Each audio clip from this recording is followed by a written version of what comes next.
Bonjour Luc Audouin. Bon. Luc, tu es expert APM et on voulait donc te remercier pour tes plus de 240 interventions à l'APM.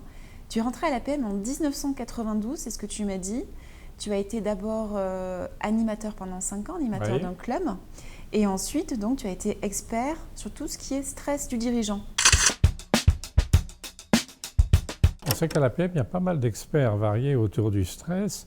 Moi, mon domaine, c'était plus ce que j'appellerais gérer la vie intellectuelle. Je pense qu'on sait gérer la fatigue d'un manuel, on sait gérer des tâches difficiles, mais un individu qui est à un bureau toute une journée, on ne pense même pas qu'il soit fatigué. Quand on parle de stress, ce serait des soucis.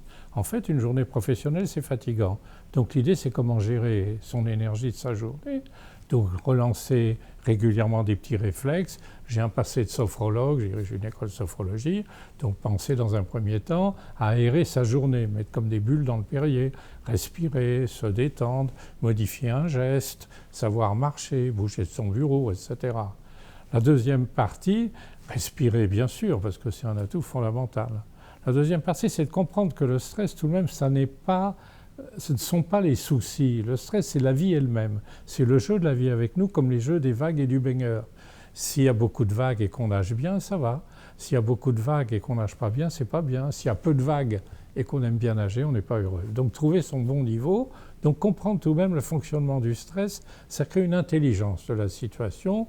Voilà, on est donc soumis à ça. Après, dans certaines situations, j'essayais de montrer comment on pouvait les gérer à travers certaines astuces, positiver, déstéréotyper. Est-ce que je suis stressé par les images ou par une réalité réelle? Relativiser éventuellement. Et après, la partie qui était peut-être plus neuve que j'apportais, c'était on se déstresse aussi. Le plaisir est un anti-stress. Ce que vous appelleriez, ce que tu appellerais l'ambiance. Il y a une bonne ambiance APM, donc on n'est pas stressé, je suppose, dans ces nobles bureaux. Donc voilà, qu'est-ce que c'est que le plaisir? Le plaisir, ce sont des gens et le plaisir, ce sont des lieux. Donc je me bats beaucoup pour qu'on continue à faire des pots, des rencontres, des temps de conversation. La conversation a disparu beaucoup dans l'entreprise avec la gestion d'un temps serré. Voilà, c'est ce moment où on rencontre l'autre, en dehors aussi de sa fonction, où les humains, on en parlait tout à l'heure en aparté, deviennent des êtres de chair et de sang, et pas seulement des fonctions. Parce qu'on peut avoir beaucoup de respect pour les gens dans leurs fonctions, sans qu'ils existent réellement. Et puis après, ce sont les lieux. Là, je suis beaucoup moins suivi par les membres APM parce que le monde a changé, on n'a plus de bureau, on a juste un ordinateur, mais on se ressource dans des lieux, avoir un bureau un peu vivant, un objet qu'on regarde. T'entends les ingénieurs, ils ont un vieux roulement à billes qu'ils ont eu à 30 ans, ils ont 60 balais, ils le regardent, ah ma vie a un sens. Ouais, c'est aussi remettre de la vie, voilà, à l'intérieur des choses. Donc voilà, c'est plutôt vivre une journée, l'aérer, la rendre intelligente, savoir récupérer, ne pas attendre du sommeil la récupération, mais en même temps l'éveiller, la rendre plaisante, la rendre charnelle. Merci. Tu es sophrologue, mais tu es aussi médecin. Oui, alors j'ai été médecin 25 ans, moi j'ai démarré assez tard, même pour ça que je finis assez tard à l'APM, 25 ans, médecin de médecine générale.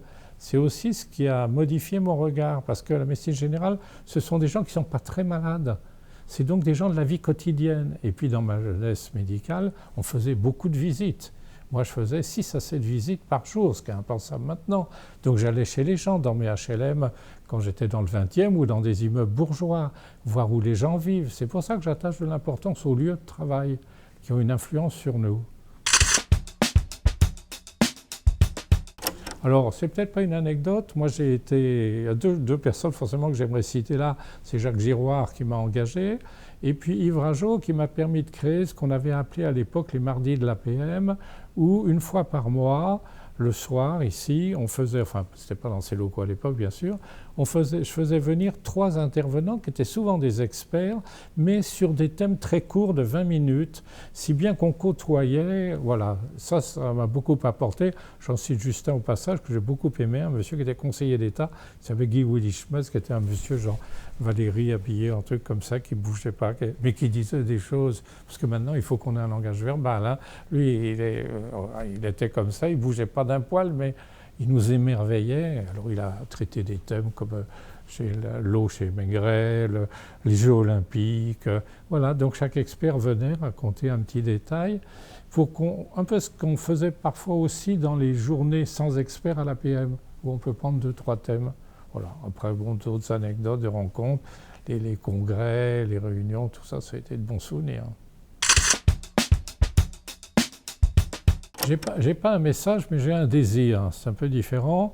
Je pense que pour avoir été sur le stress, que l'APM, peut-être c'est juste une note de réflexion, n'a pas suffisamment créé du dialogue entre des experts autour d'un thème. Je pense qu'il est bien, par exemple sur le stress, que les 6 ou 7 experts sur le stress aient l'occasion de se rencontrer pour que sur ces domaines, chacun prenne son impact. Moi, c'est donc la fatigue intellectuelle, gestion d'une journée, d'autres c'est les rapports hiérarchiques, d'autres ce sont les angoisses ou d'autres choses plus complexes, ou le monde de la société, ou les jeunes en écho à la personne. Bon, peu importe, mais voilà, c'est peut-être ça que j'aimerais. Et peut-être aussi, de ma part, moi je sais que je ne suis pas... Moi je les ai eus dans mon club quand j'étais animateur, j'ai écouté tous les experts sur mon sujet, j'en ai profité, mais après je sais que l'APM nous propose d'aller écouter nos collègues, et c'est vrai qu'on ne s'en sert pas suffisamment. Exact. Merci beaucoup. C'est moi qui vous remercie de m'avoir donné ce petit terme final à une heureuse carrière chez vous. Merci.